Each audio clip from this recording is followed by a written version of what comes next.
كنت نزلت انا فيديو بتكلم فيه على فضل وثواب السلف، ان لما يكون في حد مكروب بيجي يقول لك سلفني فانت تسلفه، فده اجره عظيم جدا عند ربنا. وان النبي صلى الله عليه وسلم قال ان السلف بيجري مجرى شطر الصدقه، يعني لما بتسلف حد فلوس كانك طلعت نصهم صدقه لله. وانه لو كان معسر واتاخر عليك في السداد فانت كانك كل يوم بتتصدق بصدقه.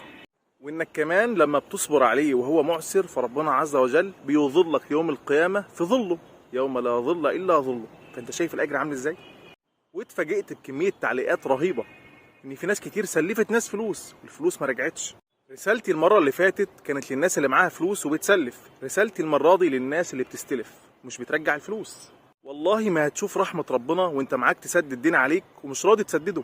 ده النبي صلى الله عليه وسلم ما رضيش يصلي على واحد علشان كان عليه 2 دينار بس، 2 دينار ما رضيش يصلي عليه، الا لما واحد من الصحابه قال للنبي صلى الله عليه وسلم انا هسدد دينه بس صلي عليه.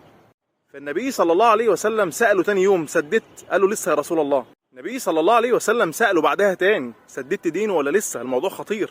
فقال له سددت. فالنبي صلى الله عليه وسلم قال الآن بردت عليه جلدة أو بردت عليه جلدة، خلاص كده بقى براءة. فخلي بالك ده مش ذكاء ولا نصاحة خالص انك تاخد فلوس الناس وما تردهاش. انت في مصيبة وكارثة مش نصاحة، وكمان انت بتشيل ذنب ان هو ما يسلفش حد تاني يكون فعلا في كرب. ورسالتي تاني لصاحب الفلوس اللي بيسلف، حافظ على فلوسك. انا بقولك اتأكد انه فعلا محتاج فلوس وانه فعلا في كرب وانه فعلا هيسدد. حافظ على فلوسك، وانت اللي خدت فلوس اتق الله، الموضوع مش لعب. السلام عليكم.